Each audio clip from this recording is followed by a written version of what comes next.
And welcome everybody to the Daily Space Weather Show. If you like stargazing, you've come to the right place. We'll show you the most detailed imagery you'll find in the known universe of that star, the closest one, the local yellow dwarf L Sol Helios, otherwise known as the Sun. Today's story is filaments. No less than a dozen large plasma filaments on the Earth-facing portion of the solar disk right now, and an M-class flare just popped off a couple of hours ago, right in the Earth strike zone, right there from that sunspot. It's only a couple days old. It had just formed quite rapidly. We also have some impulsive coronal mass ejections. They have been minor. Don't expect that to continue, again, with that many filaments. Those filaments are known to become coronal mass ejections. And sometimes those events happen quite spontaneously.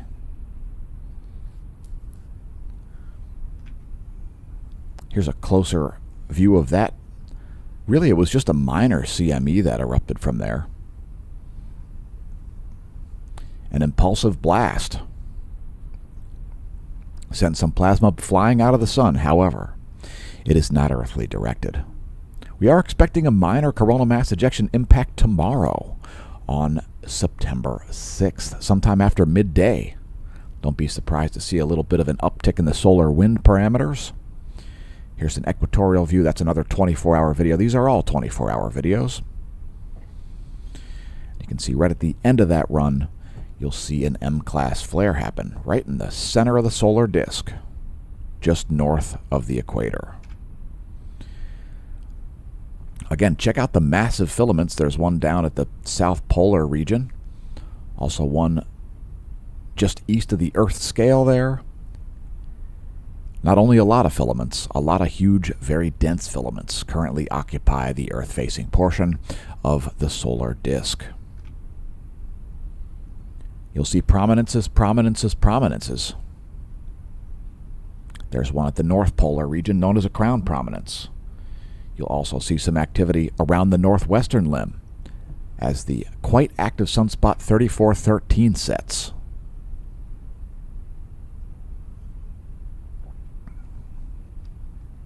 And that is your initial sun tour of the day. We'll briefly take a look at sunspots and the magnetic fields here before we move on.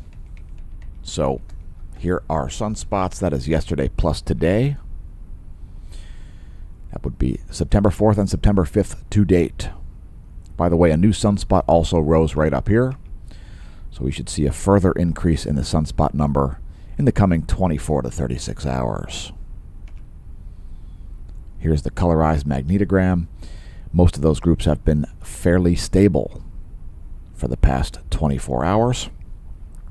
And let's briefly turn back to Earth and see what's going on for volcanoes. Kluchevskoy, not sure if it's erupting, volcanic ash not identifiable in imagery. Shiveluch, same scenario. It must be cloudy over Kamchatka. Abiko, however, producing a 10,000-foot ash plume. It's a flight level 100. Unknown volcanic ash plume from Mount Mayan. Assume that it's continuing to erupt. An eruption is indeed noted. Mount Ibu exploding on the Isle of Halmahera, producing a 7,000-foot ash plume. It's a flight level 070, flight level 140, over Semeru from East Java. As Semeru explodes, it's a 14,000-foot ash plume. 8,000-foot ash plume over Dakono as it explodes, flight level 080. And now Rupahu here. The crater lake temperature started to rise mid-July. However, it has now dropped. So there, the likelihood of Rupahu erupting, I guess, has dropped. That's the North Island of New Zealand, by the way. Shishaldin, volcanic ash not identifiable there over the Aleutians. Popocatépetl, however, exploding, flight level 210. It's a 21,000-foot ash plume. Sabancaya, continuous emissions over Peru. And Villarrica over central Chile. Some Strombolian activity there. Ejecting hot juvenile and plastic lava clots, landing onto the upper western flank, accompanied by steam emissions in central Chile. Next, seismic update. And as far as earthquake activity goes, it has been calm over the past 24 hours. Only a couple quakes of a 5 or greater magnitude. Those are the ones we'll cite, like this 5.1 north of the Isle of Ascension. Right on the equatorial Pacific there, that 5.1 occurred at 14:47 Universal Time yesterday afternoon. And again, only a couple of 5 or greater magnitude earthquakes have occurred in the past 24 hours. I think 3. Here's a 5.7 at Fiji. That was at 0:55, 5 minutes to 1 a.m. this morning on September 5th. And that is it. Only 2 5 or greater magnitude quakes. So getting back to space here, here's the closest star in 171 angstroms, SDO.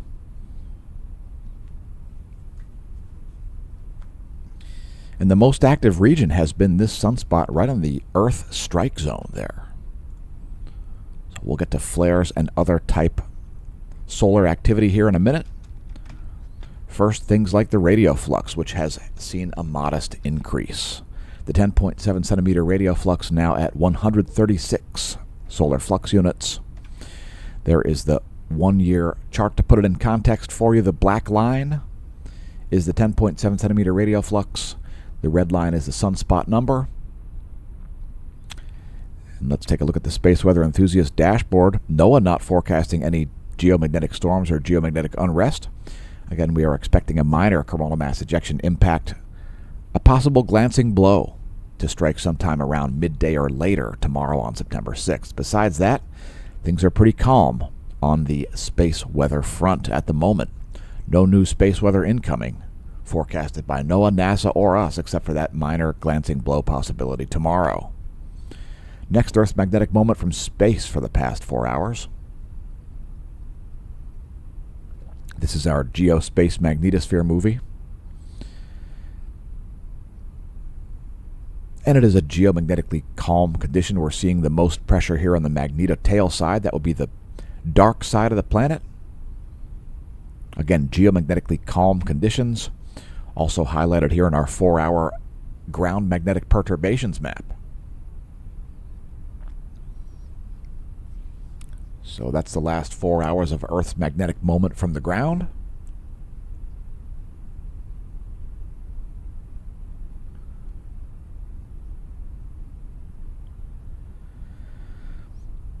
And the KP index is currently at 1.33. So again, geomagnetically calm conditions following the subsiding of that coronal hole stream coupled with 2 coronal mass ejection impacts. They were minor. Current conditions are about 3 protons per cubic centimeter. That's the solar wind density, solar wind velocity here, 384 kilometers per second. That's pretty unremarkable for the past 24 hours. GOES magnetometers here smoothing out as forecast. A little bit of arc jet moment there. That's the GOES 16 maneuvering. Its thrusters create plasma, which can affect the magnetometers. That's the arc jet start. I don't see an arc jet end. That's kind of weird, but whatever. GOES magnetometer smoothing out. Let's take a look at the top view ecliptic plane field plot next. So this is the heliospheric current sheet. And Earth has indeed snapped into a South Pole oriented current sheet. No surprise if you watched yesterday's video. By the way, thanks to our new subscribers. So there is the South Pole current sheet, now the current sheet for planet Earth. You can expect that for the foreseeable future. Just keep in mind the magnetic environment can change with basically no warning. Next, our line of sight field plot. We showed you changes to the Earth's B field in our geospace ground magnetic perturbations map. Now we're showing you the Sun's B field. That would be those blue potential field surface source lines. Polar fields depicted in green for north and red for south, and then, of course, the grayscale depicts the photosphere magnetism. That's the gong magnetogram. Let's switch to coronal holes. Here is our coronal hole line of sight plot. So expect coronal holes to uptick here. We've basically seen a shortage of them throughout the entire solar cycle 25 so far. However, that will not continue. So, yeah, expect more transequatorial coronal holes coming in the next 2 years, as we're still like a year out from solar maximum. Let's take a look at coronal holes from the ever-popular SDO. There's 211 angstroms. Another 24-hour video.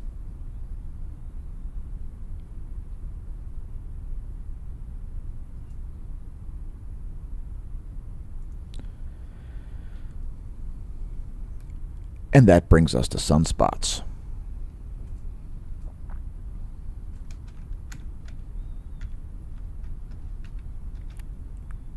So again, there will be one new sunspot getting a name likely today. It'll be 3424.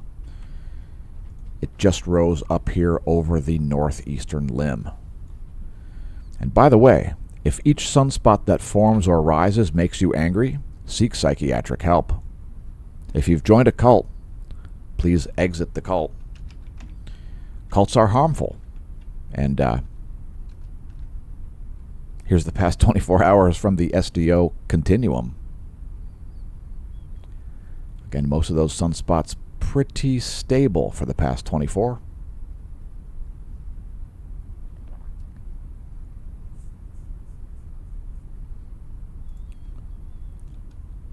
And now it's time to look at solar flares and energetic particles.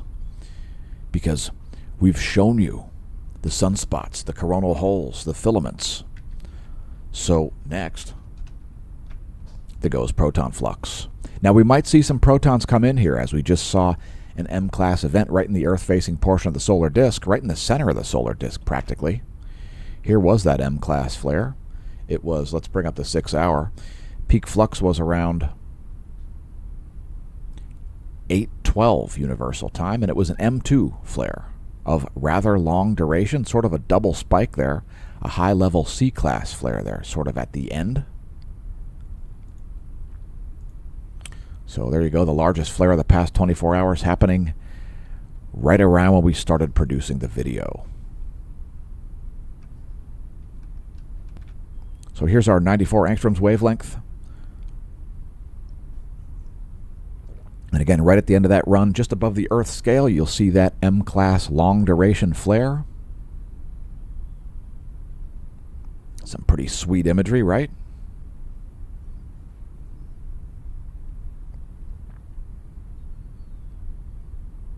We'll also show 131 angstroms. Keep in mind, folks, there is still a high possibility of large solar flares up there in the northeastern limb. That would be up in your upper left.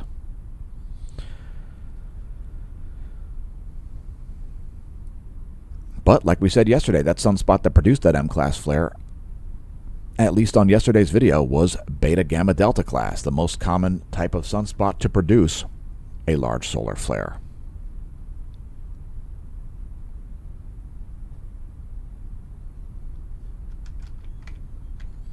Anyway, let's take a look at what's going on overhead. We like to show a star chart daily. It's part of space weather, I suppose. There's our skyandtelescope.org star chart. The Moon, Jupiter, and Pleiades. Close by, up there near the ecliptic, at the moment over Lehigh Valley, Pennsylvania. Venus has become a morning celestial body, and Mercury has become an evening celestial body, also the brightest intrinsic object visible from our entire solar system up there, Deneb, the tail of the swan. The only known cosmic ray point source. Were you aware of this? If you're a regular viewer, I'm sure you were. Next, our solar system forecast. Here's where things are today. We'll advance this 1 week. Here's where things will be on the 12th. We will have a crescent waning moon by then. And let's take a look at the astronomy photo of the day. The astronomy photo of the day. It's the blue supermoon. So there you go, apod.nasa.gov, if you want to check it out yourself. There's the full image.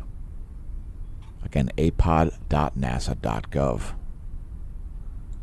That one courtesy of Ken Saragotza. Saragotza? I don't know. Blue supermoon there on apod.nasa.gov. Next, going to look at coronal mass ejections.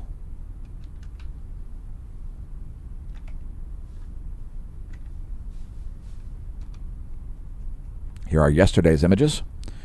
You will see one minor event out of the southeast. We showed you a close-up of it in 304 angstroms to start the video out. No new earthly directed CMEs as far as I can tell.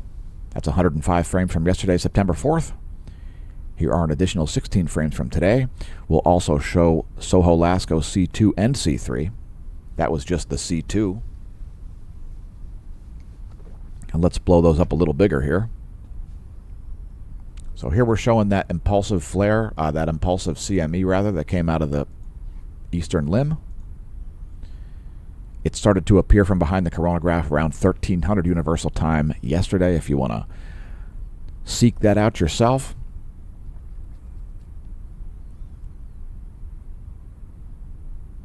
Since then, very few coronal mass ejections despite a massive number of solar filaments on the Earth-facing portion of the solar disk. We'll also show stereo A briefly. And here is that impulsive CME out of the east. Again, it was pretty minor. In fact, CME activity has been pretty minor in general. Now, notice the filaments. That is a properly crazy number of filaments. The one at the South Polar region is quite significant. Look at how much dark absorption feature is down there. That is a massive filament. And once again, like yesterday, no less than about a dozen filaments. I mean, 1, 2, 3, 4, 5, 6, 7, 8, 9, 10, 11, 12, about 13 filaments down there. So that is a lot of plasma. We also show grayscale. These are Lermonth, Australia's ground-based National Solar Observatory hydrogen alpha images. And oh, let's show our custom coronagraphs here. So again, pretty uneventful for the past 24.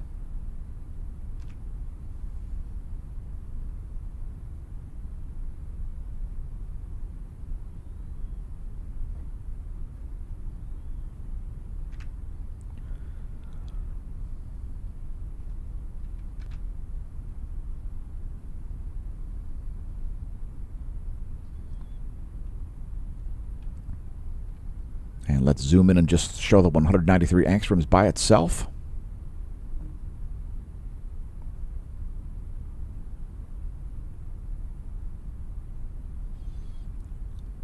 And let's zoom in on the equator and show 304 plus 171 angstroms.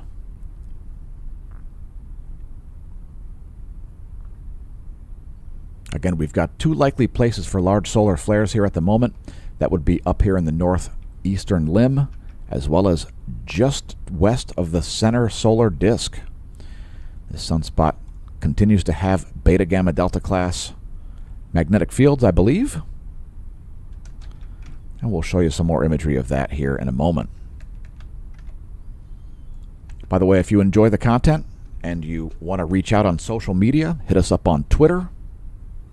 You can find additional tweets there, things like the aurora that we shared over the weekend.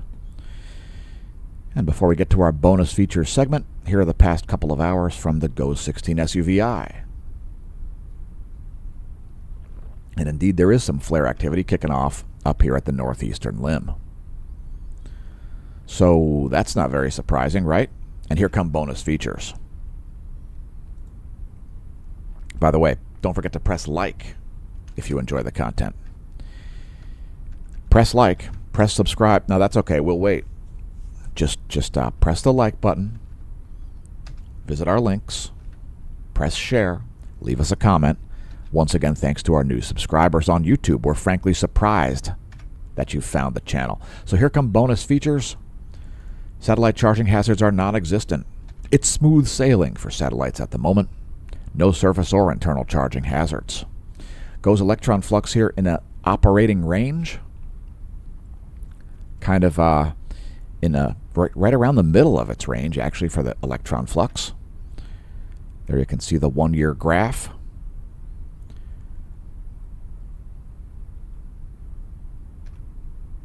And here's NOAA's forecast, expecting a dip in the electron flux there. If we do see a CME impact tomorrow, you can expect a little greater dip. That electron flux is measured at the F layer of the ionosphere. We're going to show the vibrational frequency of that as well, courtesy of the Australian Government Bureau of Meteorology. So we are seeing the low-frequency anomalies here slowly subsiding following those minor geomagnetic storms.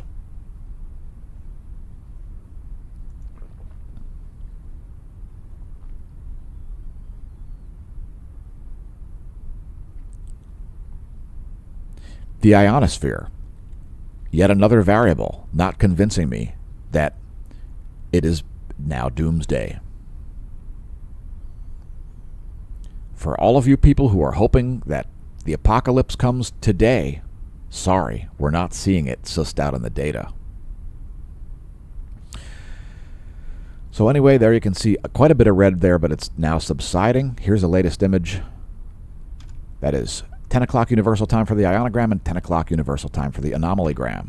We also show total electron content, another thing that doesn't look scary in any way. Feel free to pause the video on this frame. Your GPS satellite is located at 12,500 miles of altitude or so. And when it has to communicate through free electrons, you get GPS errors. And it's actually quite organized here for total electron contents. Again, sorry, but this is not suggesting that the world is ending, the apocalypse is here, Nibiru is going to destroy all mankind, or any other nonsense like this. Everything looks just fine, and our finest days lie ahead. We also show the total electron content anomaly over North America. We are seeing some Central American high electron count anomalies, at least anomalies from the 10-day average.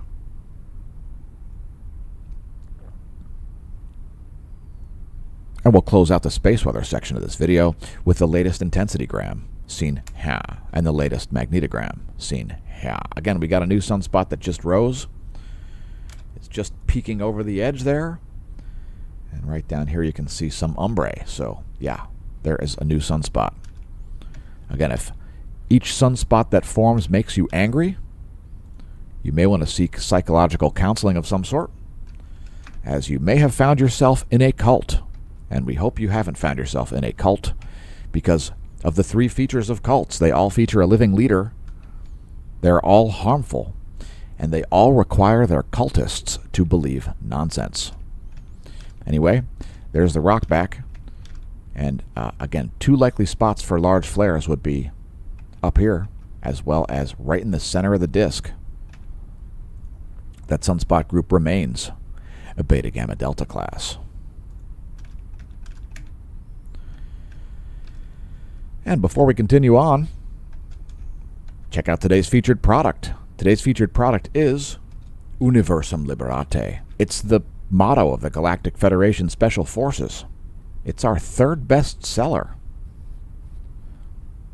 So if you're sick of what's going on in your household, local neighborhood, county, city, state, regional area, country, hemisphere, planet, solar system, reach out to the galaxy level. Yeah. Once you've brought peace to planet Earth, bring peace to the galaxy and set everybody free. Universum Liberate. Of course, some people deserve to be locked up for life. However, if I could wave my magic wand in an ideal universe, I would set everybody free. Save 40%, by the way, site-wide with the promo code YouDeserveIt. You deserve to be free, so proclaim Universum Liberate, because we're looking out for you. The symbolism represents the galaxy, signals security and integrity, an instantaneous galactic scale. Reach Universum Liberate. Convince your friends and foes that you're in the Illuminati by having Latin lingo on your unit patch. The Galactic Federation Special Forces. Also, check out our Amazon shop if you haven't seen that. Various different ways to save dough over there at amazon.com/shop/Smashomash. Thanks to everybody who's picked up items from there. Today's featured product on our paid affiliate link, the Hemp Lucid shop is the stress mushroom gummies and watermelon. There are the ingredients of those. They shouldn't make you tired, but they might take the edge off of the stress that you might be experiencing at the moment. So check those out. Links below the video as well as on the homepage at Smashomash.com. Lots of different products available there. And you can find links at the homepage. Again, at Smashomash.com. Smashomash.com launched back in 2019 because a crack YouTube unit was sent to social media prison for a crime we didn't commit. We promptly escaped a maximum security social media stockade of the internet underground where we survive as producers of fortune. If you have a problem and no one else can help, and if you can find the videos, maybe you can hire the Smash Team. No, you certainly can. If you can visit a website, smashomash.com/Smash Team, you can join at the gold, the silver, or the bronze level and get additional content. Get email alerts about videos just like this one at smashomash.com/Smash Team. Thanks to the gold and silver Smash Team members, especially as these videos are brought to you in part by them. Help keep these videos existent, publicly visible, and free for all to view by becoming a member of the Smash Team. Next, looking at Saharan Dust. Why? Because it's in training this low. So this is not going to be beneficial for the development of this low. This low right here is barreling toward the Leeward Islands. However, I'm not sure if it's going to intensify as much as the models predict. Why? Because of all of this dust. That is effectively a high pressure zone. And you can see that dust already getting entrained. It's pretty thick. So that might tamp that system down. Don't be surprised to see that system show up a little bit weaker than the models are forecasting. And we will show you the forecast models here in a moment. Check it out. Really dense dust there. Heading up into the North Atlantic as well, creating an arrow pointing at Greenland. All right, that's pretty sweet. Let's take a look at the air masses for our meteorology segment. So these are the surface winds of the east. These are the jet streams of the east. These are the jet streams of the central world. And let's don't forget the surface winds. Surface winds of the west depicted here. And these are the jet streams. Like sands through the hourglass of time, these are the jet streams of your lives. Next, some satellite imagery. Here's our windy.com satellite map as the sun rises over the Atlantic. No, not the leftist publication, The Atlantic. I'm talking about the ocean. And continuing right along to show clouds and fog. Here's our shortwave radiation satellite map. Clouds and fog. They emit infrared radiation. That's why it stays warm on cloudy nights. Because the troposphere emits radiation, the clouds absorb some of that and reflect some of it back down toward the ground, or they re-emit it back toward the ground, I guess you could say, from a physics perspective. Here's your weather.gov map, and check it out, frost advisories there over large portions of Nevada. So there is the key. We've got some air quality alerts as well. We'll show you some smoke forecasts here in a minute. Weather.gov, if your location is lit, head to weather.gov and get your weather alerts. Those are too many counties for us to cover. All right, so next is our smoke map. We've got dense smoke advisories for the north central U.S. here, thanks to additional Canadian smoke there, coming down from Saskatchewan and from Alberta. So that's your smoke map. It's firesmoke.ca if you want to view that yourself, firesmoke.ca. And here's your North Atlantic forecast. So you can see this low pressure is shown to strengthen here as it approaches the Leeward Islands. It's not showing extreme changes there, so maybe that actually is right. But it is going to be in training dust, so don't be surprised to see that not quite as organized as you may expect. Next, pressure and precipitation. That's not pressure and precipitation. That's pressure and precipitation for the next 72 hours based on the GFS model for the lower 48.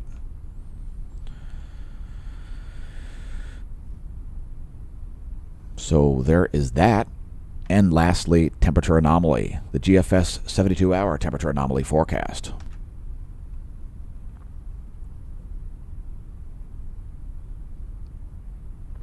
And today, the heat wave in the east will be official as we'll hit 90 once again in Pennsylvania. 3 days in a row above 90 degrees constitutes a heat wave, and we've got one.